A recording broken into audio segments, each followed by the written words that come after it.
White in Life with Elizabeth, featuring Del Moore.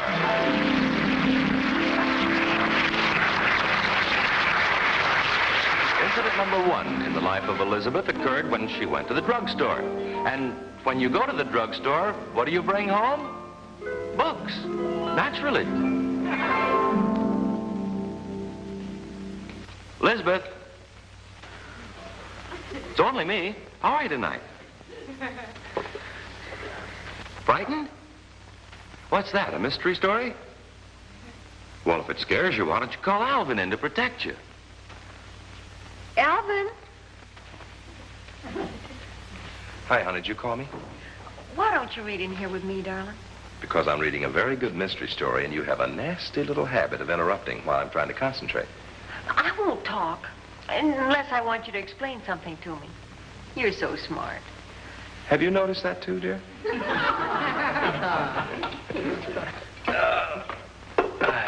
that's fine. That's just fine. No.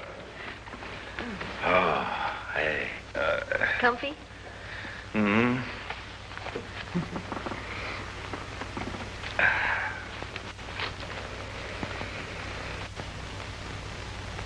Alvin, these stories are so horrible.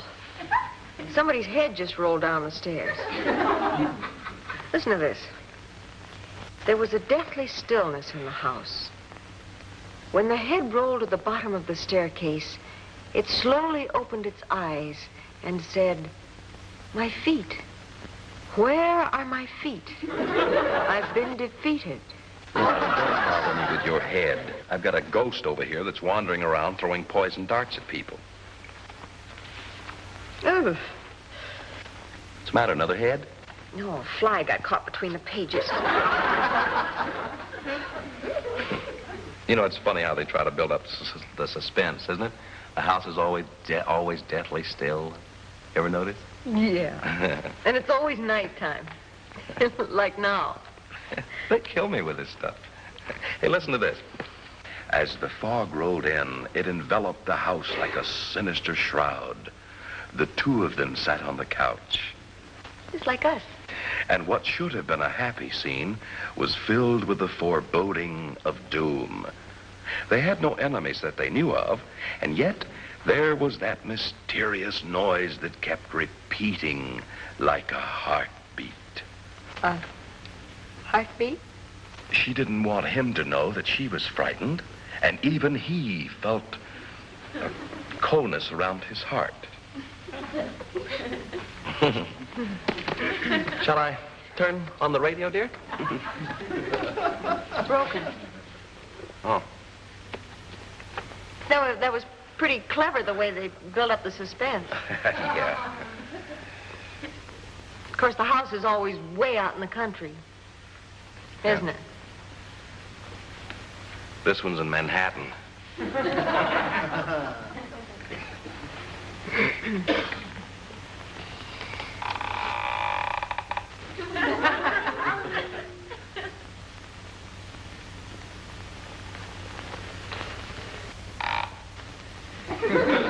was that? Crickets. Big ones. Oh, honey, now take it easy. Go on and read your book.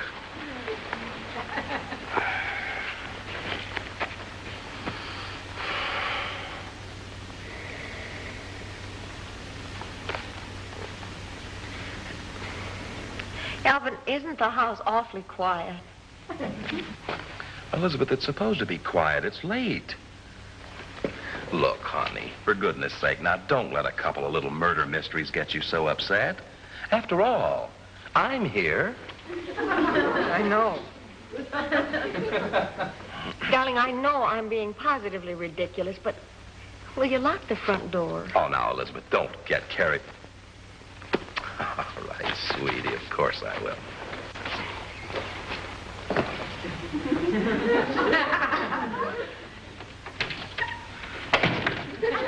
Is it foggy? Like a shroud. Oh, now, honey, look, there's no reason for you to act... Elizabeth, don't. It's just the telephone. Answer it. Hello?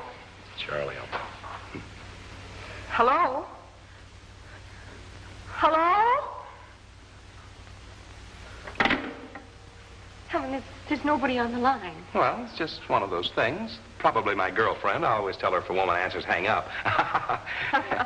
Hang up. Isn't that silly? Here we are both getting all nervous about a couple of mystery stories. Yeah. Now, let's just forget it. Yeah, let's, sure. Go on, read your book.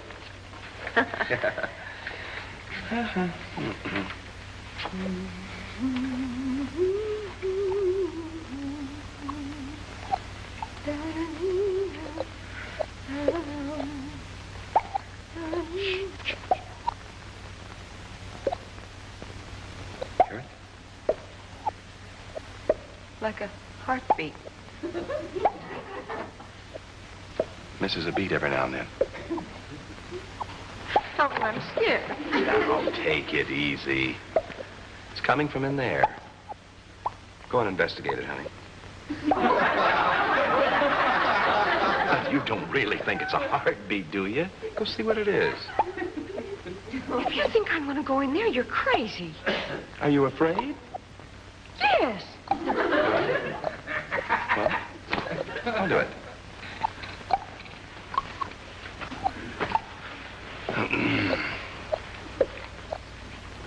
This way, Alvin. Oh. Getting a little louder. Mm-hmm.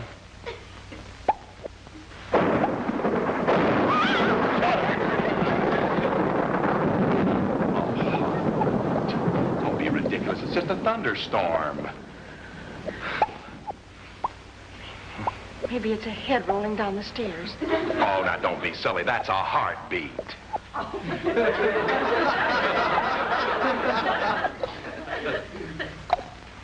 Coming from in there. I know. Just shh, not so much noise.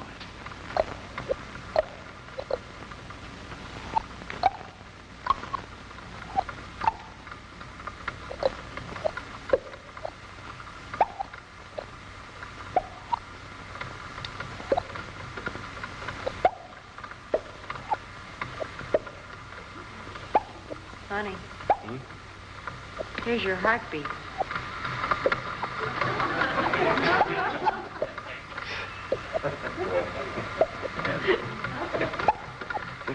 I shall leave you at this point, Elizabeth. Why? I'll go get the cups and serve the coffee. Elizabeth, you're a sissy. Aren't you ashamed? Thank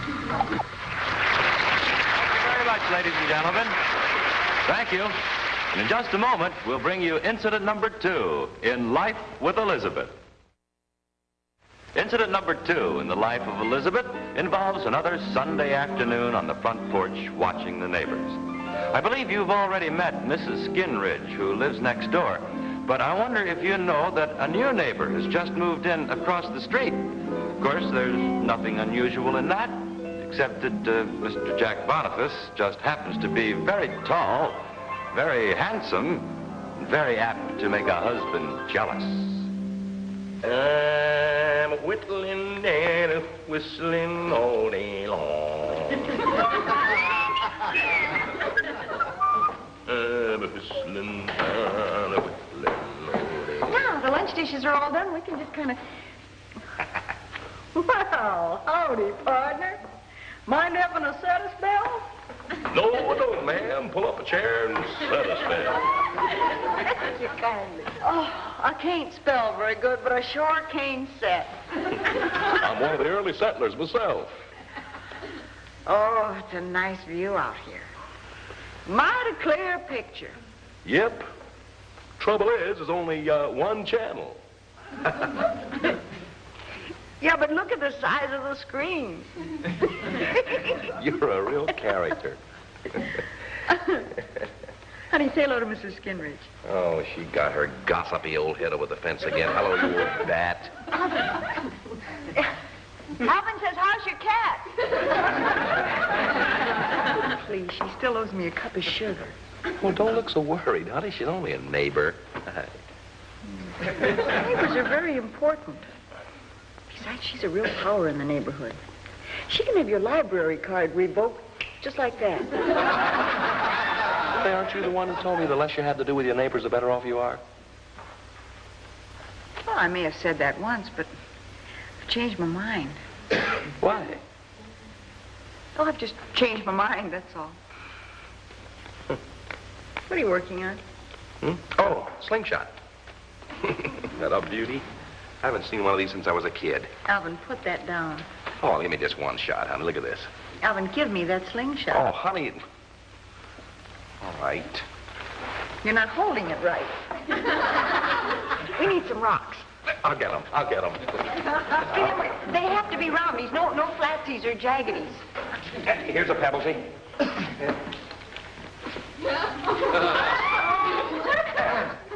Now, let's get us some rocks. I had one, but you spoiled it. What? Dime says I hit it. Okay, you got a bet. Hey, wait a minute. Hit what? Wait. That fence. Oh, no. Pick out your target after you hit it. Well, if you're stupid enough to make a bet like that, that's your lookout. Dime says I hit that tree. Now, that's more like it. Which tree? Wait. That one. Oh. I'll make one of those sure bets myself. A dime says that I hit the porch. Dime says you hit your foot. Bet? Boy, whenever I make you know, I hit it. Alvin, give me that. It's my turn anyhow. No, you've had 2 turns. Come on. Oh, you've What already do you had do, 2. kid? No, you've had 2 turns. It's my Look, you turn. make your own slingshot. I'm going to have my... Alvin. Get out there. How do you do? Missed. How do you like Alvin? that? Put these things on. Nice day. Look at this.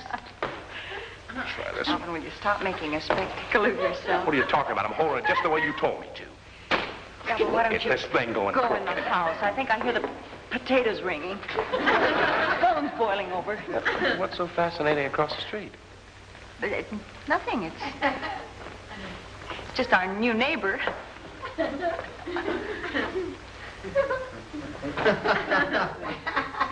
So that's why you changed your mind about getting to know the neighbors. Don't be silly, Alvin. I thought it was a little strange you're acting like a lady all of a sudden. When did tall, dark, and repulsive move in? I don't know exactly. I'd guess about 11:53 yesterday morning. About 11:53. Let's talk about something else.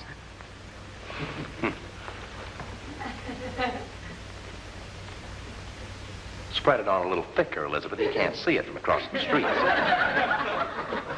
Don't be ridiculous, Alvin. The fact that Purdy Boy over there is walking around in a T-shirt would have nothing to do with it, huh, Elizabeth? Forgot your eyeshadow.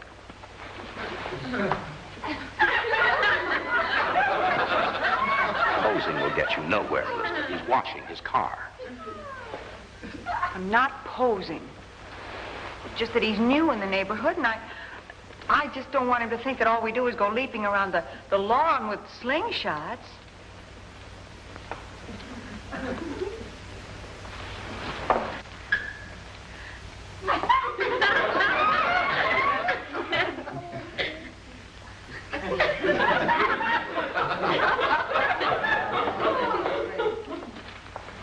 Oh, brother. That was some production. What did he say? I don't know, but he said it beautifully.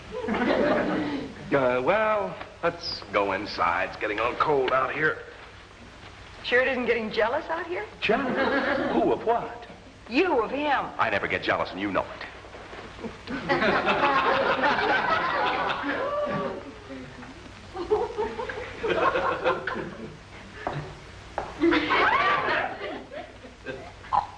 Oh, no.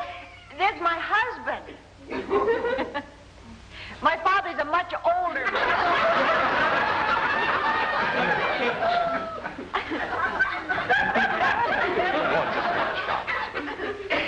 Sit down. Nerve. You jealous? No. Look me in the eye. You jealous? Yes. That's all I wanted to know.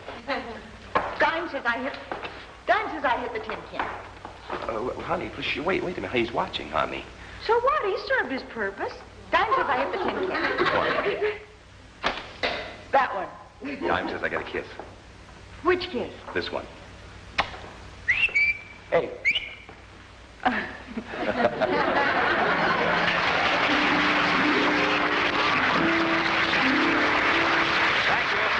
Just a moment. We'll bring you incident number 3 in Life with Elizabeth.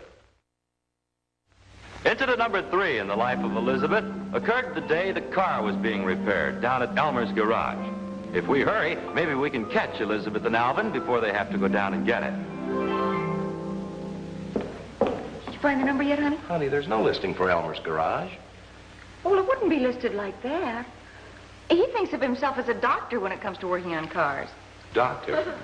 Yeah, look up Elmer's Mechanical Sanitarium.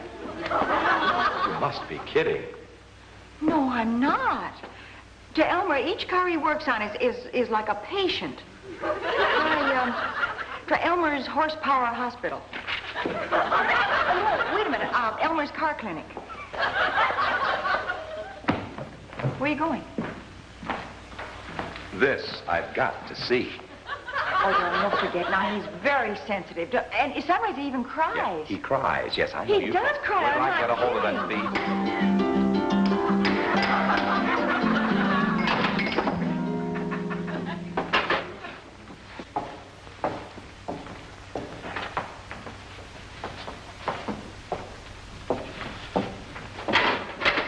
Honey, let him finish before we talk to him. Looks like he knows what he's doing on the platform. Oh, hello. Go ahead and finish, Elmer. We can wait. Oh.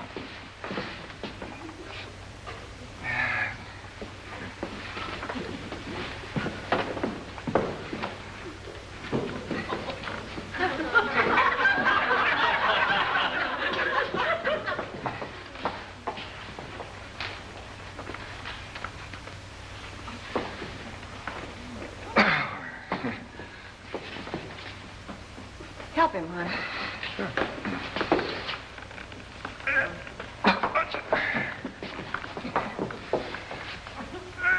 It's moving. Yeah, that ought to do it.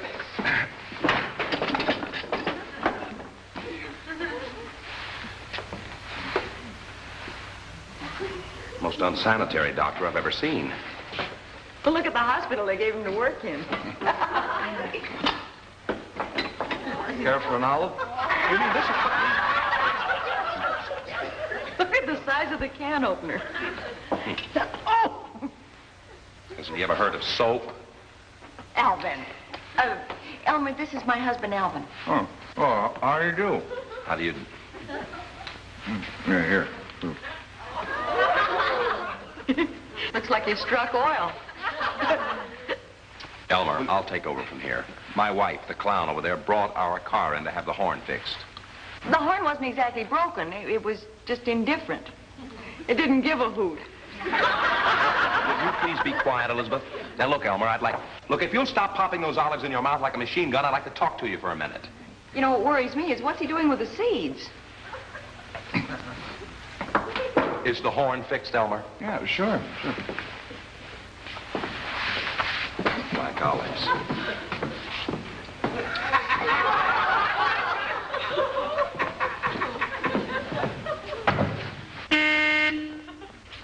Well, that's more like it. Now, how much? Alvin, isn't the wheel supposed to be in the car? It helps. All right, Buster, what's been going on here? Well, I'm sure Elmer has a good explanation, honey. I'm waiting. You wouldn't want to drive a car with worn-out steering knuckles, would you? Well, the poor little things are worn out. When I think of the strain that you put on their weak little bodies every time you turn this wheel, I get cold shivers up and down my spine. Now, you see how sensitive he is? Elizabeth, I happen to know that you don't have to take the steering wheel off to get to the steering knuckles. That man is a crook. He is not. Besides, he knows more about it than you do. I doubt it. Here are the steering knuckles. Look, Elvin, Elvin, they even look like knuckles. You're pinching my fingers. Oh, I'm sorry. I wondered why they had nails in them. Look, your part of this conversation is useless. Go sit in the car. I'll tend to this. No, I want to hear more about the steering knuckles. Are they important, Elmer? These little fellas saved your husband's life every day. They should have broken long ago, but they didn't. Not these little fellas. They held on with all the strength in their thin, worn-out little bodies while he twisted and turned the steering wheel to his heart's content.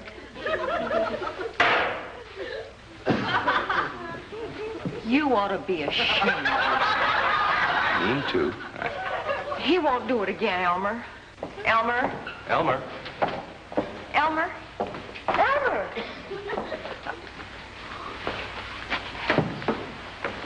Did you find anything else wrong with the car? Just the generator. I got it here. Hey, wait a minute. This guy actually had me feeling sorry for a couple of steering knuckles. He must have had me hypnotized. Well, it happens to me every time I come in here. Alvin, do you think maybe if we don't look into his eyes, maybe he won't have any power over us? Hey, that's good. Here it is. Don't look now. Tell us about the poor little generator, Elmer. This poor little fella has to supply electricity for the entire car, all by himself. Notice the courageous little armature, all frazzled and burned through neglect. These are the brave little brushes, almost exhausted, but never faltering until lack of lubrication finally drives him to a squeaky demise. You did this? Elmer, I can't understand it. Alvin's always so good to animals. You two finish discussing it. I think I'll go sit in the car as long as it's right here. Elmer, don't tell anybody about this, will you? I'd hate for the fellas down at the office to know that I was a car beater. No. By the way, how's the fuel pump? The fuel pump is a gallant little mechanism which you almost destroyed by feeding it cheap gas. Cheap gas? You let me tell you something, Honey, Elmer. wait a minute, honey. Don't. Elmer's telling me about the gallant little fuel pump. What do you want me to do? Play hearts and flowers? Well, honey, what are you mad about? Ask him. Ask him how much he's going to charge us for the oil he smeared all over the upholstery. Oh, you shouldn't have done that, Elmer. That makes her awfully mad. Well, I'll clean it off for you. You keep away from it with that pirate's flag. Now, honey, you go sit down and let Elmer tell me about the gallant little fuel pump. I'm sorry, Alvin. The spell is broken. How much you going to charge us for fixing the horn and the pig's knuckles and the fool pump? Fuel pump. Fuel pump. Well, I got the bill right here. He's got the bill. You're absolutely right, Alvin. That man's a thief. Now, honey, don't get mad because he got the upholstery a little dirty. A little dirt. Go take a look at it. It looks like midnight in a coal mine. $73.10. That's what I'm... 73. What are you doing? Well, as long as he's going to hold us up, we might as well go through the motions. She's right, Elmer. We came in here to get the horn fixed. Are you sure you have the right car? Ours is the green coupe with the white sidewalls. And no steering wheel, and the black plaid upholstery. Now, I'm sure that he has an explanation for this, Elmer. I'm waiting. Well, I had to climb in a car to fix the clock, didn't I? Oh, well, yeah, that's... The clock! Hey, wait a minute. We brought it in to have the horn Look fixed. at this. It won't work, Elmer. Do you know why it won't work? No, why? I didn't know. It won't work because you vibrated it to death. That's why.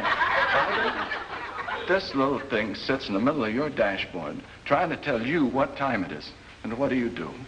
I don't know. You vibrate it to death like this. Now, Elmer, we're not going to fall for that Now, put your anymore. hands on mine. Oh, Elizabeth, this is awful. How would you like to have your mainspring kicked around like this? You two better cut that out. You're going to have butter. Elizabeth, don't be like that. Now, stop it, you two. Mile after mile, this helpless little clock gets this kind of treatment. Rough roads, corduroy roads, nasty old alleys. Well, it just didn't occur to us, that's all. Well, it's probably all my fault, Alvin. I remember the time I drove it up the railroad track? Yeah. And then all Hey. no, I didn't. Curves Hey. and white sidewall tires. Hey. Say goodbye to the people. Goodbye. Thank you. In just a moment, Betty White will return to say goodbye. Now here to say goodbye to you is the lovely star of our show, Betty White. Thank you, Jack. And thank you, everybody. Thank you. You know, a thing like that can get to a person after a while. I hope you have half as much fun as we do every week. And be back with us again next week, will you? In the meantime, once more, goodbye, everybody.